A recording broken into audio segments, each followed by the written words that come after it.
बच्चों, ये परसेंटेज का पार्ट 2 वीडियो है। पहला वीडियो जो हो गया था उससे आगे चलेंगे, उसके पहले उसको हम लोग थॉरली रिविजन कर लेंगे। तो पहले वीडियो में परसेंटेज हम लोग क्या क्या सीखा देखते हैं। पहले वीडियो में सीखा कि 600 रुपये है। सवाल रहेगा कि 600 का 20% बताएं, ठीक है।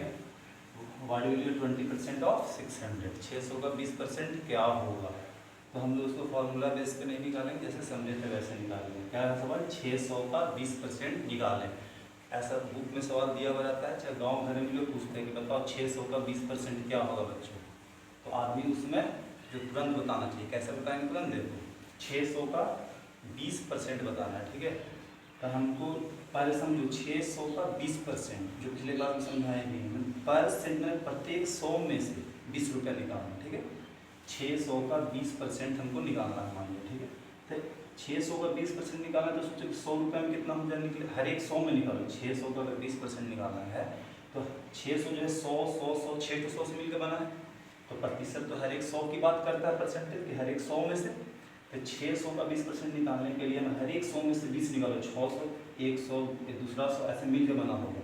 तो एक और 100 में से 20 रुपया खींचेंगे, दूसरा 100 में से 20 खींचेंगे, ऐसे 6 जो 100 करोड़ हर किसी में से 20 रुपया खींचेंगे। 600 का 20% जब हमको निकालना है तो 600 का 20% यानी परसेंट, प्रत्येक 100 में से 20-20 रुपया हिस्सा निकालना है।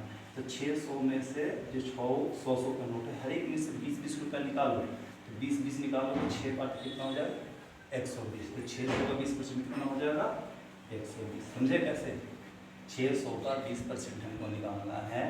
तो इसका मतलब है कि 600 एक 100 का नोट, 2 तो 100 ऐसे 6 को 100 नोट मिलकर बना होगा। तो परसेंटेज का मतलब ही होता है हर एक 100 की, हर एक 100 में बात करता है कि प्रत्येक 100 में। तो 600 का 20% यानी परसेंट निकालना है, पर 100 में से 20 निकालना है। 20% परसेंट में से 20 निकालना है। तो 600 6 को 100 को नोट से मिलकर बनाते, एक 100 में से 20 रुपया है, 6 को 100 में से निकालेंगे तो कितना निकल जाएगा, 120। तो 600 का 20% क्या होगा, तो हर एक में से 20, 20 का 20 से 120 मिल जाएंगे, ठीक है।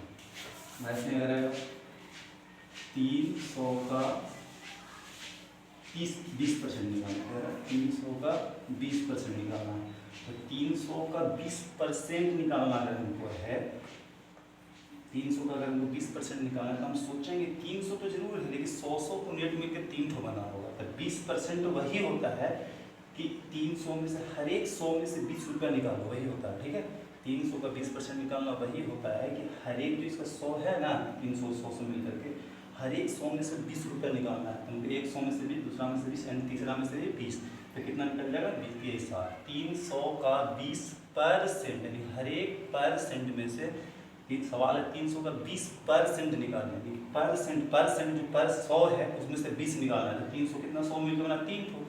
परसेंट में से 20 निकालेंगे, पहला सेंट में से 20, दूसरा सेंट में से 20, तीसरा सेंट में से 20, यानी कितना निकल गया, 20 दिया 60। 300 का 20% कितना हो जाएगा, 60, है ना। अब आ जाएगा बताओ 700 है, इसका बताओ कि 12% क्या होगा। हमको पता है 700 का 12% निकालना है। तो एक 100 में कितना हो जाएगा, 12, दूसरा 100 में भी 12, तीसरा 100 में भी 12, ऐसे तो क्या है 100 है, 100 का 7 यूनिट है, 7 को 100 है ना। तो हर एक 100 में से 12 निकालेंगे तो 700 में से कितना निकलेगा, कर सकते हैं 84। एक में से 12 रुपया, दूसरा में से 12, तीसरा से 12, चौथा से 12 एंड आगे सब में से 12 निकाल लेंगे। 700 7 को 100 का नोट मिलकर बनेगा, हर एक 100 में से 12, इसमें से 12, इसमें से 12 निकालेंगे तो 84।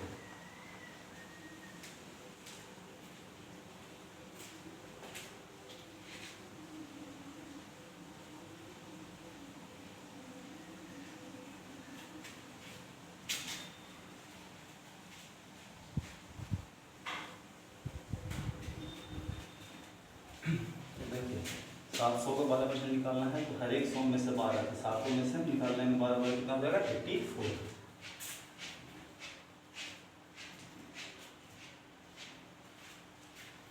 ठीक है, चलिए आइए।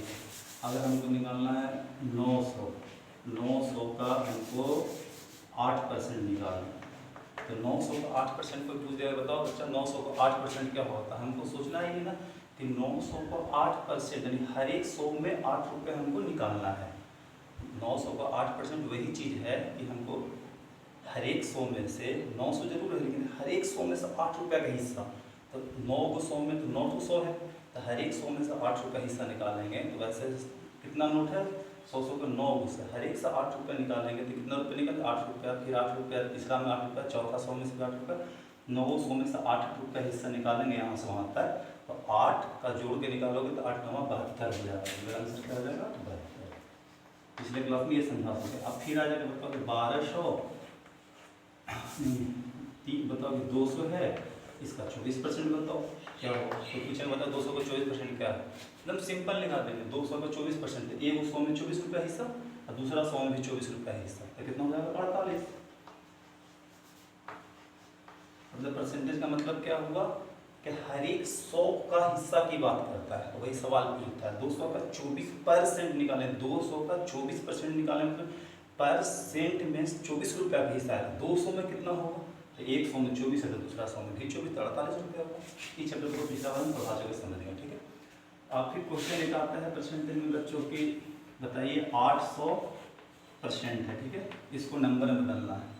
ये परसेंट का साइन है लगा हुआ, इसको नंबर में बदलना है। नंबर बदलने के लिए सिंपल तरीका, परसेंटेज को यहाँ डालो, 100 से डिवाइड हो गया, 8 हो गया आंसर, ठीक है। पहला क्वेश्चन इसको याद रखेंगे। दूसरा क्या था, दूसरा है कि 3/4 है, कल इसको बहुत अच्छे से समझाते हैं। अब हम लोग 3/4 को अंक के रूप में नहीं देखेंगे, समझेंगे कि एक रोटी का 4 टुकड़ा किया गया है, जिसमें 3/4 ये बताता है कि तीसरा टुकड़ा का जिक्र कर रहे हैं हम लोग। 3/4 लिखने का मतलब है कि एक रोटी का 4 टुकड़ा किया गया, लेकिन ये तीनों टुकड़ा जो साइडोड एरिया है ना, साइड की और छाया वाला एरिया है ना, जो कलर के एरिया, इसके बारे में बात कर रहे हैं। जो छाया हुआ हिस्सा कितना है, 3 है, तो इस 3 हिस्सा के बारे में हम बात कर रहे हैं। 3/4 का मतलब है, कोई कहेगा 3/4 इस रोटी का टुकड़ा का दे दो, तुमको ये ऊपर वाला जो तीनों हिस्सा है वो दे देगा, ठीक है। किसी को हमको 1/4 देना है, इसका मतलब है कि इसका एक टुकड़ा उसको देना है, चौथा टुकड़ा में से, ठीक है। ये बात हम कल बताते हैं। तो अब रहेगा 3/4। देखो पहला सवाल था कि परसेंटेज में था कि 800% है, इसको नंबर में बदले, परसेंट हटा के 100 डिवाइड करते हैं। इस बार परसेंट नहीं है, इस बार नंबर में दिया हुआ परसेंट बदलना। तो नंबर से परसेंट में जाना तो सिंपली 100 से गुना कर देते हैं, ठीक है। इसको हम आगे समझाएंगे क्यों करते हैं, ठीक है। 4 से काटेंगे 25 मरते में 25 दिए 75%। ऐसे भी से वो 3/4 है ना, तो कोई भी नंबर अपने आप में 100 होता है। परसेंटेज में कोई भी नंबर अपने आप में 100% अगर 7 भी है तो 100% है, 13 भी है तो अपने आप में 100 है, 20 भी है तो अपने आप में 100 है, 1 भी है तो अपने आप में 100 है। कोई भी अपने आप में होल चीज़ जो भी कंप्लीट है वो अपने आप में तो कंप्लीट है, 100% होता है। तो 3/4 इस क्वाइन, ठीक है, इस क्वाइन है चाहे एक रोटी का टुकड़ा है, तीसरा हिस्सा हम निकाल लिए। 4 टुकड़ा है, तीसरा हिस्सा निकाल लिए, ये जब 3 हिस्सा निकाल लिए तो कितना परसेंट निकालिए, टोटल होता है अपने आप में 100 है, अपने आप में क्या है 100 है। तो 3 हिस्सा निकाल लिए तो कितना हो जाएगा, नहीं लग रहा है कि 25 दिए 75 होगा, एक हिस्सा बचेगा 25, तब चारों मिला के 100 हो जाएगा।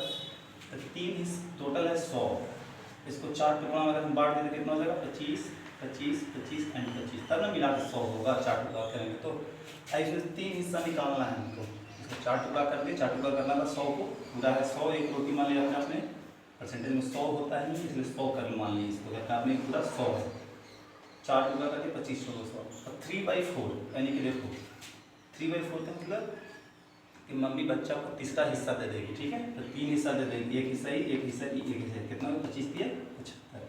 तो 3/4 का मतलब क्या होगा कि मम्मी उसको 75 दे देगी, कितना में 100 में, 25 दिया 75, टोटल 100 है, लेकिन 25 रुपया 25 दिया 75 रुपया उसको दे रही है, ठीक है। तो यही तो अभी आया था, 3/4 को 100 से मल्टीप्लाई किए थे, 25 दिया 75% आया था ना। तो देखो ऐसे ही 75% आया 3/4 का मतलब,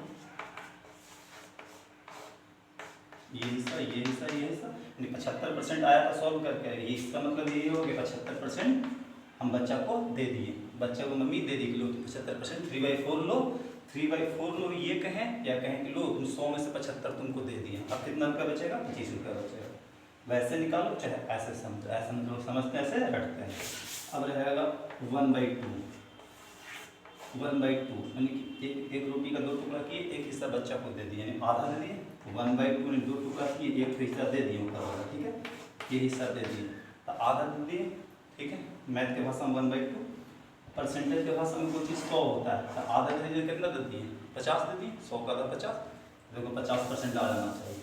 एक रोटी का टुकड़ा का आधा दे दिए तो कितना दे दिए 50 दे दीजिए, देखो 50 आ जाएगा। 1/2 को परसेंटेज में बदल 100 से गुना करके बदलने के लिए 50 में आ गया ना 50। ऐसे बनाते हैं वैसे हम लोग महसूस करते हैं। खैर आगे बढ़ते हैं, कल का ही थोरली रिविजन हो गया, अब आगे आइए ठीक है। अभी हम सवाल दिए था आपको कि बताओ 200 है, इसका 20% क्या होगा, बताओ 200 का 20% क्या होगा। तब बताते हैं कि 200 का 20% प्रत्येक 100 में 20 रुपये का हिस्सा कितना होगा। तो एक तो 100 में 20, दूसरा 100 में मिलकर 20, यानी कि तुम बता दिए कि 200 का 20% कितना होगा 40 होगा, है ना। क्वेश्चन यही रहता है कि बताएं कि 200 का 20% क्या होगा, कितना होगा 40 होगा, ठीक है। अब देखो क्वेश्चन इसी से दूसरा क्वेश्चन क्या बनेगा, पहला क्वेश्चन बनाने आ गया कि 200 का 20% क्या होगा तो 40 हो गया। अब थोड़ा सा हम लोग क्वेश्चन को बदलेंगे, क्वेश्चन को बदलेंगे क्या करेंगे, पहले 200 का नोट दिया हुआ था हमको, 200 का पीला वाला नोट हमको दिया हुआ था, अब बताना था कि इसका 20% क्या होगा तो 40। इस बार सवाल में क्या करेगा ना कि 200 को लगा, जो क्वेश्चन था 200, पहले क्वेश्चन में क्या दिया था 200 और 20%, ये 40 हमको नहीं पता करके लाए, ठीक है। इस बार क्या करें कि 200 का नोट डायरेक्ट कर देगा। सवाल में कहेगा ना कि बताओ यहाँ कौन सा नोट होगा, यहाँ पे कौन सा नोट होगा जिसका 20% 40 है। बताओ कि यहाँ पे कौन सा नोट होगा जिसका 20% 40 हो जाएगा। तो तुम सोचो कि 100 होगा अपना मन से, तो 100 का 20% तो 20 ही होता है, नहीं होगा। फिर तो अपने मन से सोचोगे यहाँ 300 अगर रख देते हैं, तो 300 अगर रखेंगे तो उसका 20% क्या होगा 60 हो जाएगा। तो हमको बताना है कौन सा यहाँ पे नोट या नंबर रखें हैं, यहाँ पे कौन सा नोट या नंबर रखें जिसका 20% कितना हो जाए 40 हो जाए, हमको ये निकालना है। हम सवाल क्या कर रहे हैं, कौन सा नंबर होगा, कौन सा नंबर होगा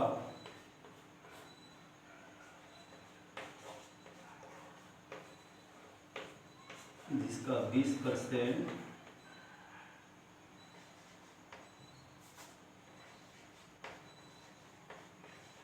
20% बराबर 40 होगा। ये सवाल है कौन सा यहाँ पे ऐसा नंबर होगा, यहाँ पे कौन सा ऐसा नंबर होगा जिसका 20% बराबर 40 होगा। तो तुमको तो ये बना के देखे तुरंत बोला यहाँ 200 होगा तो 200 का 20% क्या होगा 40 होगा। लेकिन हमको पता था तब नहीं पता रहेगा तो गेस करेंगे, टाइम लगेगा, कभी कभी तुरंत लगेगा। तो उसको बनाने का तरीका क्या, सवाल जो हम बोल रहे हैं तो उसको लिख दिए कौन सा नंबर यहाँ पे होगा जिसका 20% बराबर 40 होगा। तो देखो कौन सा जो नंबर हमको नहीं पता है उसको मान लीजिए कि x। मैथ में जो भी होता है एक वेरिएबल एक कांस्टेंट, ठीक है। वेरिएबल जो वेरी कर दे, कभी ये कभी इधर उधर वेरी कर बदलने वाले को वेरिएबल कहते हैं। कांस्टेंट जो फिक्स हो, एकदम फिक्स है तो फिक्स है, जैसे 1 2 3 4 5 रुपये का हर जगह वैल्यू 5 ही है, 5 मतलब 5 तो कांस्टेंट है। एक्स क्या है, x y z a b c d कुछ भी वेरिएबल है। एक्स का आंसर 10 आ गया कुछ भी 10 भी आ सकता है, 20 भी 25 भी, किसी बनाने के बाद कुछ भी आ सकता है। तो ये वेरी कर सकता है, इसको वेरिएबल बोलेंगे। हमको जो नहीं पता है उसको लिख लो कि नहीं पता, चाहे इसको मान लेते हैं कि नहीं पता का है, दूसरा नाम एक्स मान लें, ठीक है। हमको यही निकालना है। तो कौन सा नंबर जिसका 20%, कौन सा नंबर मान लीजिए कि नंबर एक्स है, ठीक है। एक्स का कौन सा नंबर होगा जिसका 20% बराबर 40 होगा। मान लीजिए नंबर एक्स है, ठीक है। हम इस नंबर को एक्स मान लिए, एक्स का मतलब होता है गुना, ठीक है। एक्स का 20% बराबर 40, जो लाइन लिखा हुआ था इसको निकालेंगे। सवाल पूछेगा किस नंबर का 20%, इस सवाल को हम ऐसे बोल सकते हैं किस नंबर का 20% 40 होगा। हमको नहीं पता किस नंबर को एक्स मान लिए का मैंने गुना 20% 40 होगा, यानी बराबर 40। जो लाइन बोले उसको ऐसे लिखेंगे, ठीक है। किस नंबर को एक्स मानिए का मैंने गुना 20% बराबर 40, एक्स हो गया। आइए बताएं, परसेंट को नीचे लिख देते हैं, 100 कर देते हैं बराबर 40। एक्स का 20 से गुना करेंगे तो क्या हो जाएगा 20x। क्रॉस मल्टीप्लिकेशन नियम पता होगा, सीरियस मल्टीप्लाई ऐसे करते हैं। 20 का x से गुना करेंगे तो 20x, 40 का 100 से गुना करेंगे तो 4000। एक्स के जो पीठ पे होता है ये डिवाइड में आता है, आपको पता होना चाहिए। 20 काटेंगे, 20 गुना 40, 2 आ जाएगा और 2 जीरो आ जाएगा, 200 आ गया, है ना। तो देखो 200 निकल के आ गया। यूनिटरी मीटर का बनाने का तरीका 200 हो गया, है ना। तो निकल के मेरा 200 हो गया। लेकिन ऐसा को गेस करना कौन सा नंबर होगा जिसका 20% 40 होगा। परसेंट में 40 हो जाएगा। सोचेंगे अगर 200 अगर लेते हैं तो एक 100 में से 20 है, दूसरा 100 में से 20, 40 हो जाएगा, यानी 200 होगा। ऐसे गेस करके बता सकते हैं। अब बताओ कौन सा नंबर ऐसा होगा जिसका 20% 60 होगा। तो सोचो 20% हर एक 100 में से 20 और 60 हो जाना चाहिए। तो 100 का 3 ठो नोट लेंगे यहाँ पे, 300, एक में से 20, दूसरा में से 20, 20 60 होगा। गेस करके बता सकते हैं। हम बोले कौन सा नंबर ऐसा होगा जिसका 20% 80 होगा। 400 होगा, एक में 20, दूसरा में 400 में 20 को 80 होगा। डायरेक्ट कैसे होता है 400 हो गया। अब हम बोले कौन सा ऐसा नंबर होगा, और सवाल बदलते हैं, जिसका 15% 30 होगा। तो तुरंत बता दोगे 200 होगा। अगर 200 लेंगे तो एक में 15, दूसरा में 15, 30 हो जाएगा। अब हम बोले तो कौन सा ऐसा नंबर होगा जिसका 15% 45 होगा। तो बोलेंगे 300 होगा। 300 पहला 100 में से 15, दूसरा 100 में से 15, तीसरा 100 में से 15, 45। गेस कर लेंगे। ऐसे कौन सी बड़ी बात है, बनाने का तरीका जान ही गए। अब फिर से सवाल देखो, सवाल पूछेगा 300 का 15% क्या होगा। शुरू में सीखा है जो बहुत ईजी है। बोले 100 में 15, दूसरा 100 में 15, तीसरा 100 में 15, 300 का 15% क्या होगा। हर एक 100 में 15 तो 15 दिया 45। ये पहला क्लास में सीखा था। आज हम लोग क्या सीखेंगे, ये चीज़ को गाइड कर देगा क्वेश्चन को। बोले कौन सा नंबर किसका 15% 45 होगा। कौन सा ऐसा नोट यहाँ पे होगा जिसका 15% 45 होगा। हम लोग गेस करना जानते हैं कि यहाँ पे 300 होगा जिसका 15% 45 होगा। कैसे गेस करके, और दूसरा ये बनाने का, ठीक है। यानी दो चीज़ सीख गए हम लोग परसेंटेज में। पहला चीज़ सीख गए कि अगर 300 दिए रखा है तो 15% कितना होगा, 45 होगा, ठीक है।